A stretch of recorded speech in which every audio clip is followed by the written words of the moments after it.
Jake Paul wants to unalive himself, and Conor McGregor wants to be president. What the hell is going on? Let's talk about it.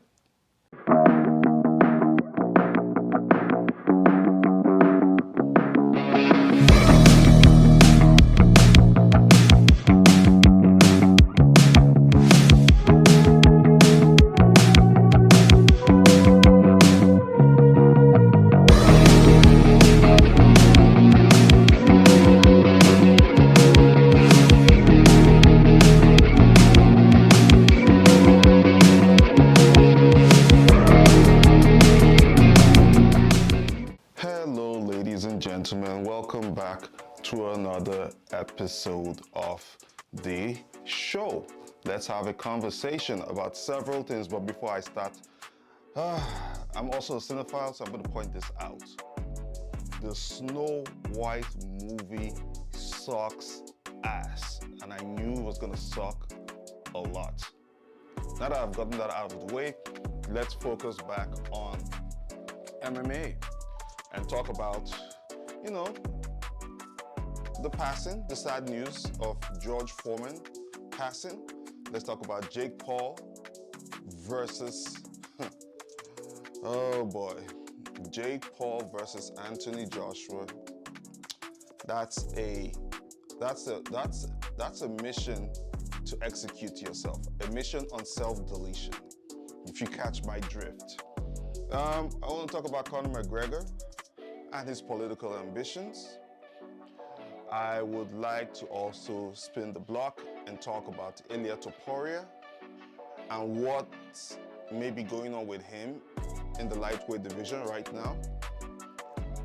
And then there was also this news earlier in the week about Cain Valasquez and his sentencing. For those who've been following the story, we're going to talk about that. Tom Aspinall said that Jon Jones is scared of him. Okay, Tom, if you say so. And then Alex Pereira versus Big Ank. The rematch might be happening. I'll share my thoughts on that, okay? So, first things first. Let's start with Illia toporia.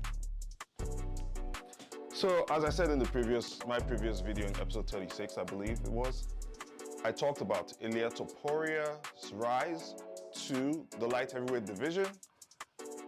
The lightweight division. I keep mixing this up so much. It's annoying. But I talk about Illia toporia moving to that division, moving one division up, which is a lightweight division. And he wants an immediate match, or at least he wanted an immediate match with the champion, Islam Makhachev. And to which I said, well, hell no. Illia is great and all. I like how he fights. I like his momentum. I like the fact that he actually does move the needle now. But you're not ready to just jump in there because you're the 450 former 145 champion. You're the former 145 champion. Even though you've not been defeated at 145, you are still the former champion. You cannot come from a lower division, vacate the belt, jump the line, and immediately fight the champion. Not even Jon Jones did that. Jon Jones did not do that. Jon Jones, with all his credentials, undefeated at light heavyweight, vacates the light heavyweight division, moves up, stays for 3 years, should have fought Francis Ngannou, all that story. Jon Jones, even the great Jon Jones, did not just jump up a weight class and immediately fight the champion. He jumped up a weight class and immediately fought for the title. Big difference. So, Illia deciding that he deserves a title shot when there are about 15 guys on the line that he can pick from to fight. If he wants to make that limit that option to the top 10, there's more than enough guys he can fight in the top 10. And I guarantee you, one win of any guy in the top 7 one decisive win for Illia Topuria, and you can make a very strong case that Illia should fight for the belt. But he hasn't done that. And I've said, I suggested Illia Topuria should fight Charles Oliveira, or he can fight Arman Tsarukyan. Arman is looking for a fight. Why doesn't Illia go there and fight Arman? Right? Okay, so even if Arman is not there, the next person would have been Charles Oliveira, but Charles Oliveira has been very specific, saying that he does not want to fight unless it's for the belt. Okay, great, Charles. I don't know if you're in a strong position to say that, but Point is, he turned down Illia Topuria's fight. Arman Tsarukyan is looking for a fight. How's about that? And that's a good one. Jump up, fight Arman Tsarukyan, who was a former title contender, who could have fought for the title, but had injuries and he left, or he was put aside. Go up, fight Illia.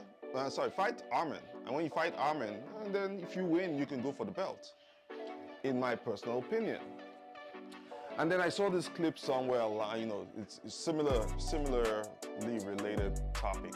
I saw this clip online at George Masvidal in an interview said that, because he's trained with Illia Topuria, he knows the kind of power that Illia has, and he believes that Illia is going to flatline Justin Gaethje. Listen, I understand the sentiment behind that. He has first-hand knowledge of Illia's power, striking power.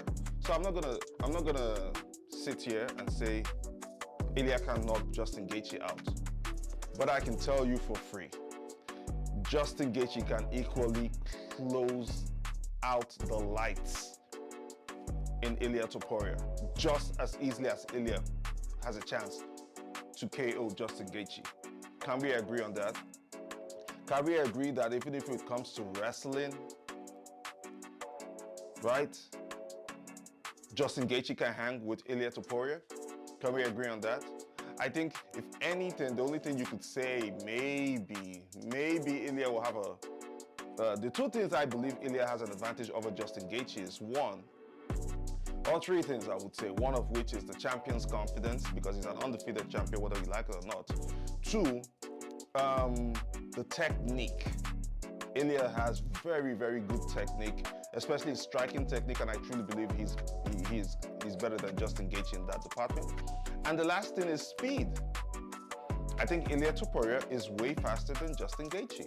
Besides that, when it comes to power, bro, Illia's power, I doubt that it's stronger than Gaethje's power.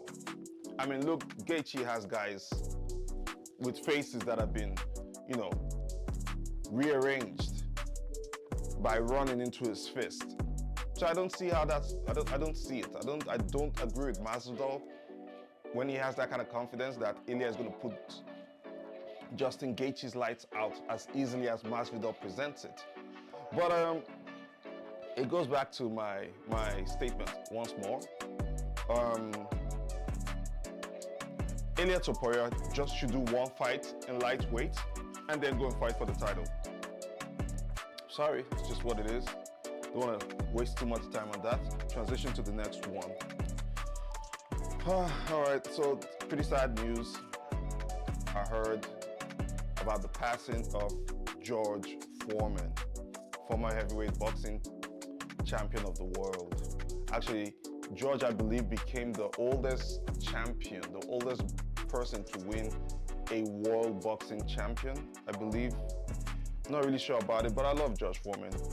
I love George Foreman, of who he was in his prime. And I mean, George Foreman in his prime, he probably had the same kind of power like Francis Ngannou. That's the kind of power that George Foreman possessed in his prime. And he was arguably one of Muhammad Ali's toughest fights ever.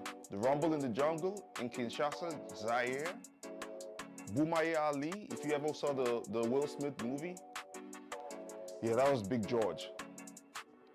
Big George was an inspiration to a lot of young, up-and-coming fighters, people who are interested, fans who are interested in the combat sports space, boxing fans, boxing promoters, and even had the respect of his religious followers, religious leaders, had the respect of businessmen as well, because George Foreman, especially with the grill, he demonstrated, just like Michael Jordan, that athletes assigning their names to a product can actually make that product very, very successful, you know, and a lot of other things. They did TV shows.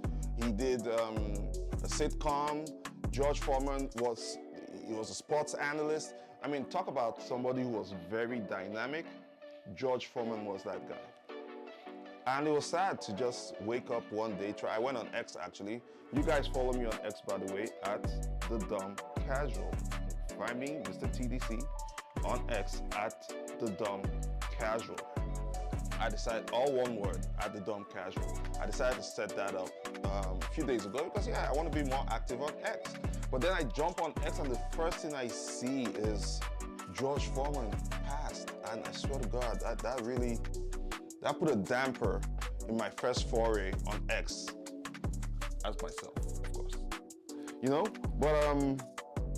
but as it is with death, I like to celebrate life. I like to celebrate the good stuff.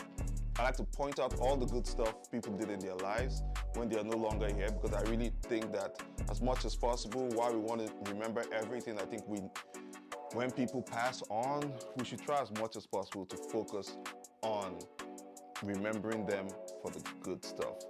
So rest easy, George Foreman. My heart and condolences go out to his family. I wish them the best. I wish them staying strong. I hope they keep his legacy alive. Maybe create a foundation, something just to keep that man's name alive. Because he did a lot and he impacted a lot of people positively while he was here, you know? So that being said, I pay my respects to George Foreman and all the greats who have gone before him. And the greats who are still here too, okay? Transitioning to, okay. So let's talk about Alex Pereira versus Big Ank. Alex Pereira just went on Ariel Helwani's show, and you know, as usual, saying some things, talking about excuses, which I believe this rumor or this excuse, as I say, came up either this week with Joe Rogan pointing out that Alex Pereira had a broken hand and some virus before he fought Mcgregor Ankalaev, and to which I say, F that, I don't care. I don't care at all. I don't care. I've said it, the most silly thing you can do is come out after a fight that you have lost and say you had an injury going into the fight. You cannot say that, because no matter what your intentions are, it always looks bad. You have the choice not to take a fight. You have the choice to turn it down. But you say to yourself, oh, I'm going to go in with this injury, I'm going to try to wing it, and then when I beat him, it's going to raise my stock by me saying I beat this talented person in their prime while I was not 100%. And then you get bragging rights. So if that's the case, and that's what you know you're going to do going in with an injury, then why is it when you come out of the fight with an injury, you start to give excuses? They're excuses as far as I'm concerned. And I don't want to hear it. Don't take the fight. Fighters, do not take any fight if you know you have an injury. Don't do it. Don't take a fight if you know you have an injury. Why is this so hard to understand? Why? What's the struggle? So now, possibly, he's trying to discredit Magomed Ankalaev's victory. And Big Ank is not having it.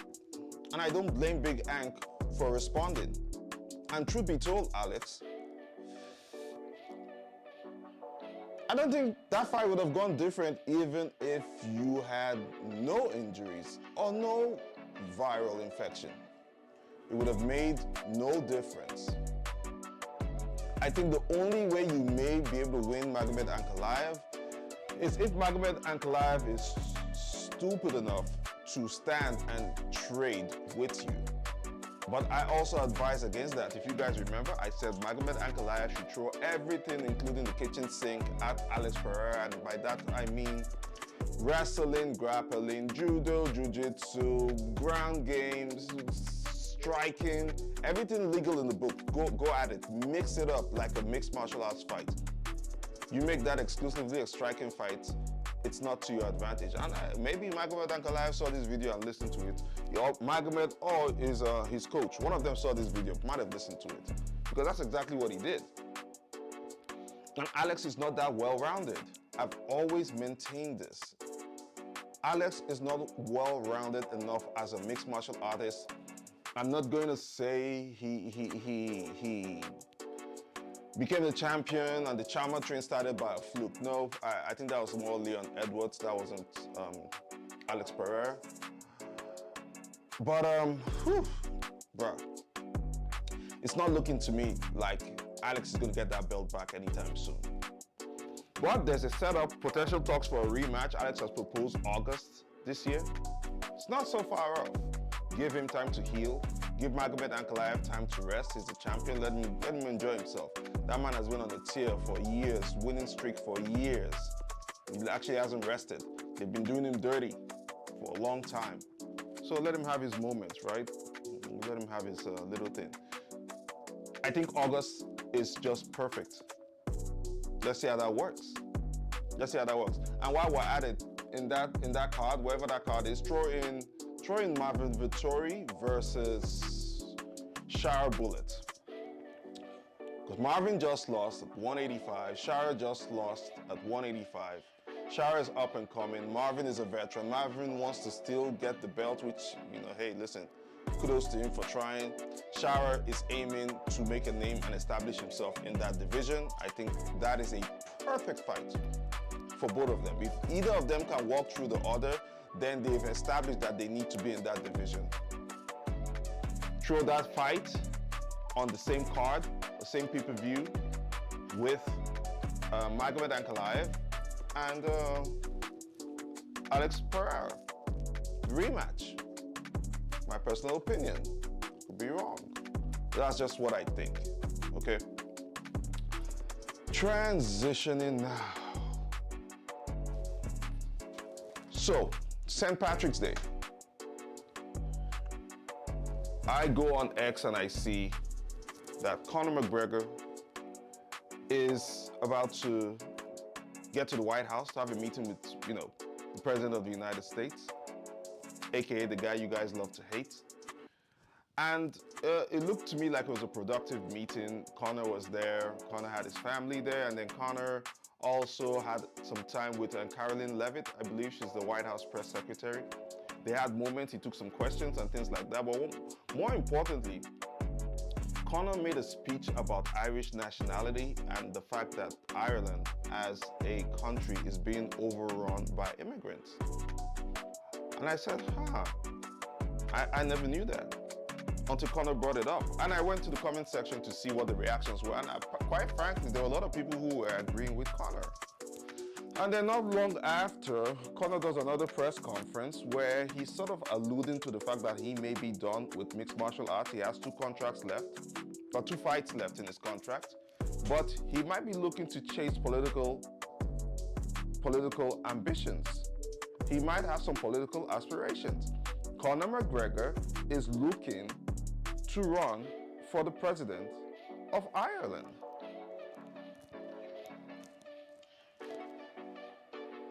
Unpopular opinion, I'm actually very good with that. I'm very good with a Conor McGregor president. Now, Of course, you guys understand that the president doesn't have just himself to contend with. He has a lot of people around him. There's the laws, the checks and balances in government, the advisors and things like that. The question we have now is Conor mentally there to make that trip down political lane? Is Conor ready for the backlash that comes with being in politics? Is Conor ready for the scrutiny that comes with that too? And I don't know what the Irish laws are in terms of the qualifications or requirements for those who qualify for presidential runs. But I mean, Conor has a ton of cases, court cases, that have been leveled against him in the past. He's been found guilty of some of those things. Some he had to settle. Some he won, like the Artem Lobov business deal case. But it's a lot, it's a flurry of cases. I don't know if that's going to affect his qualification to run for Irish president. I don't know. He'll probably have to sit with a really, really good lawyer to figure out his chances. But when it comes to the popularity, Conor still has that kind of popularity. The question now is, he has popularity in fighting, but does that transcend to politics? Is Conor that popular? I feel like if Conor, over the past couple of years, even if he didn't fight, but he didn't have this many scandalous events happen to him outside of the octagon. I think if he had just stuck to his business, stuck to promoting his businesses, the creativity part of it, being like a real good ambassador of the sport, being a good ambassador as a family man, millionaire, multi-millionaire, I think that would have upped his chances. But with what's happening right now, I don't know. I can't speak to Conor having the best chance for being president, but I am here for it. I'm here for it. There's a lot of scrutiny that's going to happen, and he better be ready. Because you want to go for politics, you better be ready for the dirt they're going to pick up. And I pray Conor does not have as much dirt. I hope that what we see in the limelight with Conor McGregor is all the dirt we're going to find out, because the moment he says he wants to run for president, all that dirt is going to come out. Yes, it will. It's going to come out. It's going to come out. Is he ready? Is he ready to put his family through all that? Is he ready to put his wife, Dee Devlin? Is she his wife? Dee Devlin, his fiance. Is he ready to put her through all that again? I don't know what that's looking like. It's not my place to tell him what to do. I don't know. Has he even had that conversation with Dana White? And what does that even look like? What does that look like? And I'm talking about the legal implications. If Conor McGregor has an independent contractors agreement with a US entity, which is the UFC, and he's still bound by that contract for however long that is, doesn't that compromise him as the president of Ireland? You know? Does he have to give up the contract? Does he have to buy the contract out? What's that going to look like? Because if I was an Irish citizen, I do not want my future president to be entangled in legal restrictions with a company that is a US company. It almost can be spun as a conflict of interest for the US. I'm just saying.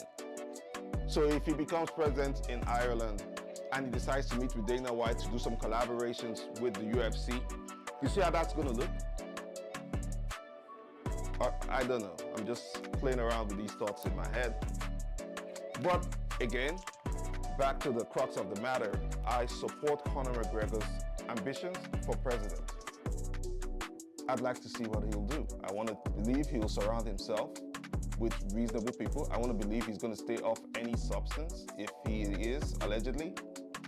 I would like to believe he's of sane mind lucid right now, and he's going to adhere to all the rules and regulations of presidential aspirants in Ireland.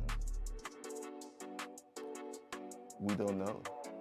But that's one of the crazy things, is that Conor is that crazy that we don't know. We don't know what Conor is going to do as president. We don't know. And that unpredictability and instability might just be something that is needed in global politics, or European politics for that matter. I don't know. I'm just a TDC over here rambling with all these thoughts in my mind. Best of luck, Conor McGregor. And if you decide to run Conor, I'm going to promote you everywhere on my little tiny platform. I'm going to promote you everywhere as much as I can. If I win over 2 or 3 people for a presidential run, that's something. That's something. I'm going to get flack for this. I don't care. Transition to the next topic. So,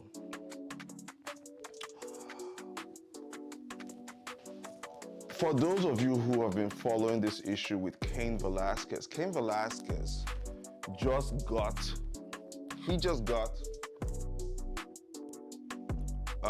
sentenced to 5 years in prison for attempted murder, I believe it was. So backstory, real quick backstory, and again, I'm not going to go into like real intricate details, just going to give you a little tiny overview. So a while ago, the news came out that Cain Valasquez was involved in a high-speed chase. He was actually chasing somebody, and there's a recording of Cain Valasquez's truck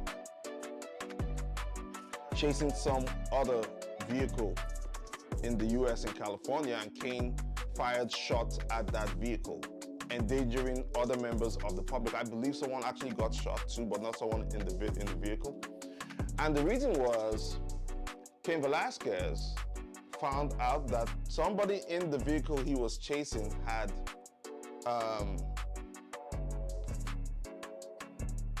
sexually assaulted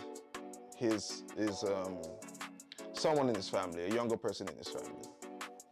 So Cain took it upon himself to seek retribution and justice. But you can't do that, sir. That's why you have the police. That's why you let the law run its course. You're not a vigilante. You know? As much as Cain Valasquez was doing the right thing as a father,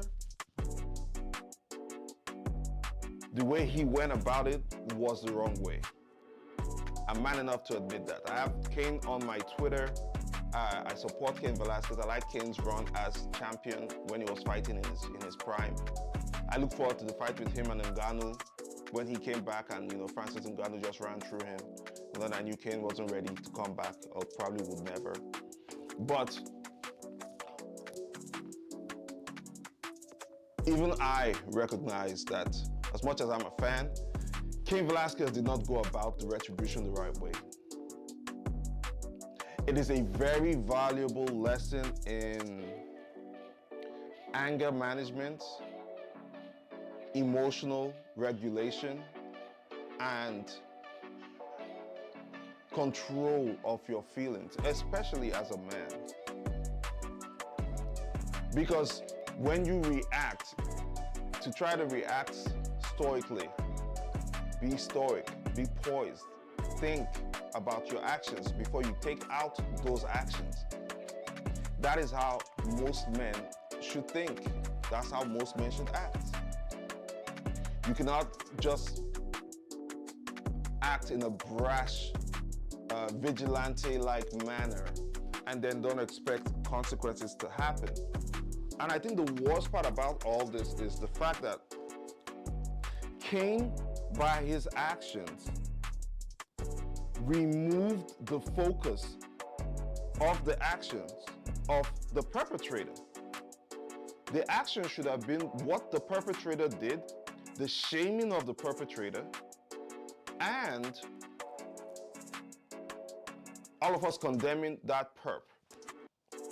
But because Cain is popular and Cain acted the way that he did, getting into his car with a firearm and chasing this dude, ramming his car into the dude's, or ramming his truck into the dude's vehicle, shooting indiscriminately in public endangerment. Because of all that, and Cain got arrested, taken to prison. A lot of people wrote letters, including Kevin Gaslam, I believe Jon, DC wrote, I believe Khabib wrote letters, I believe Dana White wrote letters, all that to the judges to spare him.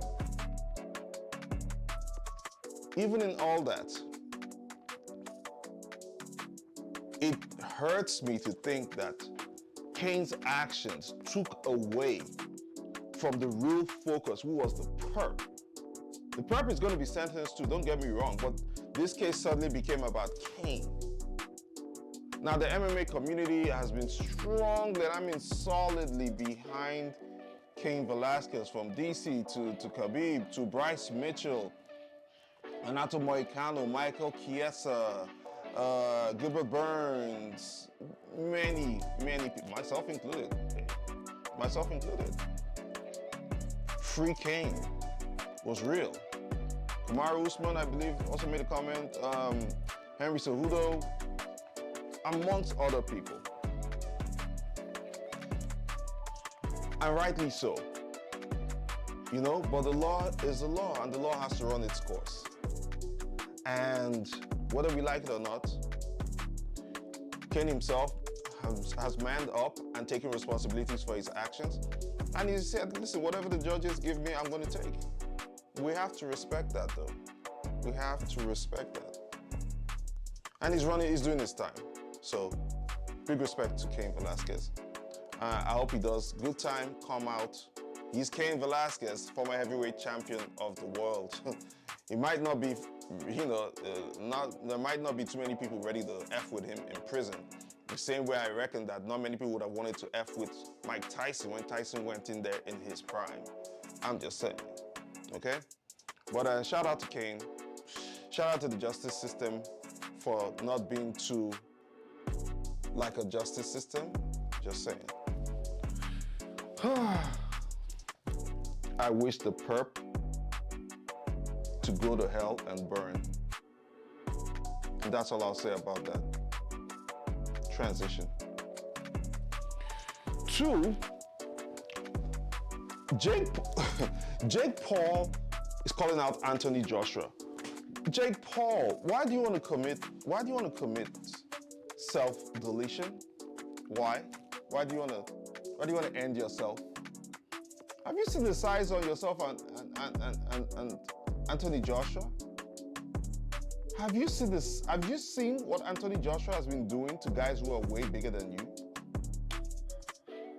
And where did Anthony Joshua come out of nowhere to be on Jake Paul's radar? Where's Jake having that crap from? Like, where'd that crap idea come from? I mean, it's a money-making idea, don't get me wrong. But what's in it for AJ? What kind of money? Jake Paul can't pay AJ the kind of average paycheck AJ gets from boxing, right? I don't believe so. How's he gonna do it? Unless he has some kind of Saudi backers, Saudi financiers backing him up. How is Jake Paul going to execute that game plan? That makes no sense to me. And more of what I want to think of is this. Is AJ even considering that fight at all? Like, Jake, you do know that AJ may not go the route of Tyson, because I truly think that Tyson was paid to act the way he did in Jake Paul fight. I'm sorry, I think Mike Tyson was paid heavily, allegedly, to fight the way he did in the Jake Paul fight. That's just an opinion. It's just an opinion, because it didn't make sense. Is that what you want to do to Anthony Joshua? Is that what you want, Jake? What am I missing? Is that really what you want? You want to fight Anthony Joshua in what, one of these gimmick shenanigan fights?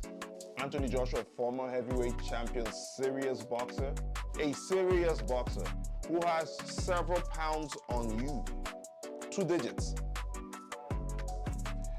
Jake, do you remember the last time you fought a real boxer who wasn't paid to, take a dive? His name was Tommy Fury, aka the brother of Tyson Fury. And even Tommy Fury released a video mocking Jake Paul and this decision to fight Anthony Joshua. And I'm like, yeah, of course, that makes sense. What's in it for AJ? Again, listen, maybe AJ wants to do this, I don't know. Maybe he thinks he wants to make a name, but there's just no win whatsoever for AJ in this. And I may do it for the money. For instance, if I was AJ, I would tell Jake Paul, I say, okay, hey, great, Jake. I'm the bigger name, let's do this. I'm the more established boxer, let's do this. I want 150 million after taxes. If you can get that done, then let's get it done. Boom.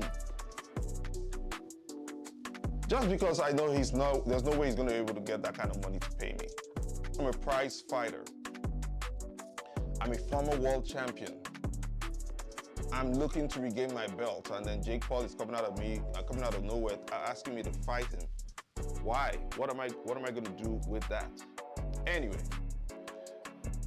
my point is this. Jake Paul, if you attempt to fight Anthony Joshua and Anthony Joshua decides to take that fight, regardless of the amount of money that you pay him, that is the fastest way to 6 feet under. Fastest way to 6 feet under. And I commend you for having the balls to even take it up, but that is the fastest way to 6 feet under.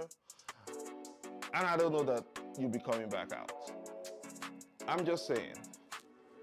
All right, I'm gonna keep it nice and short and sweet for today. I'm gonna bounce out of here. And did I miss anything? Josh Foreman, Jake, Big Ank. Oh, yes. Last conversation. All right, real quick. Tom Aspinall is on the TV show saying, or is in an interview, he's been doing the rounds in interviews, saying that Jon Jones is scared to fight him. Jon Jones is not scared to fight you, Tom. He's not. I understand the whole trash talking thing. I get it. You want to trash talk him, get him to bring, get that wild side out of him, to bring him to come to the fight or to sign whatever paper. No. You have to understand this is a game. You don't control the narrative here. Jon does. Jon is definitely the A side by a long shot. You need that fight. He doesn't need your fight. Jon Jones doesn't need your fight, bro. That resume he has, not many people are going to be able to replicate that anytime soon. And you've been in the sport for how long, Tom? And you still don't have that kind of resume. You know what I'm saying? And don't get me wrong, I am a huge fan of yours, Tom Aspinall. I am a huge fan. I like Jon Jones too, but I'm a huge fan of Tom Aspinall. His fighting style, the way he conducts himself, right? Class act. But on this one, you might just let it go. Let the UFC do their thing. I don't think antagonizing Jon helps. I don't think you're gonna get anything out of it. Jon Jones is not afraid of you. Anybody who says Jon Jones is afraid of Tom Aspinall, it's crazy to me. Look at all the people Jon Jones has fought, between Vitor Belfort, I believe, and Rashad Evans, Quinton Jackson. Look at this guy, Stipe.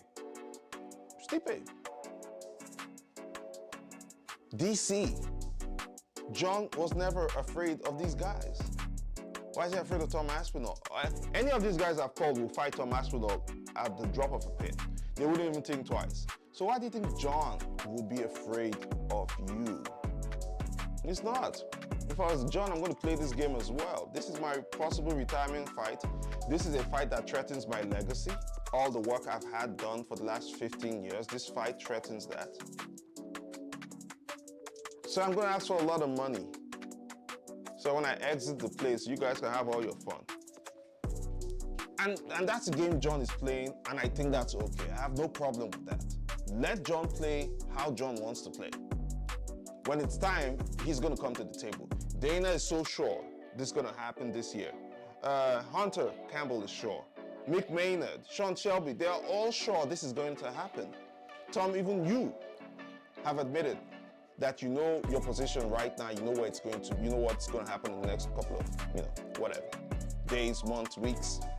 You know it's going to happen. So I don't know what the point would be to antagonize Jon a lot more. Let Jon deal with the UFC. Don't say anything. Let Jon deal with the UFC. Have a timeline for yourself. Where it's like, if Jon hasn't fought by a certain time, just don't talk about it. If Jon hasn't fought by a certain time, you should vacate the belt, and then you fight the next person for the vacant belt. Just don't talk about it. It's just fueling Jones's ego. If you ask me, I think it fueled Jon Jones's ego very much. But again, that's just me, and I might be wrong. And I think I'll leave it at that for now, okay? More to talk about much later. And congratulations to Johnny Bones for being a part owner in Mike Perry's Dirty Boxing fight promotion. Jones inked that. I'm happy for Jones making these power moves because retirement's around the corner. Retirement's around the corner. You better start putting that money into a lot of good businesses, right? That can sustain, give you generational wealth going forward. And with that being said, thank you, ladies and gentlemen. If you've been here this long, I really appreciate you. Please like, share, subscribe, hit the notification button, and more importantly, subscribe. Join me, follow me on social media on Instagram at The Dumb Casual and on X at The Dumb Casual, and also on TikTok at The Dumb Casual. Apparently, I have all three. All right, guys. I'll see you on the next one. Peace.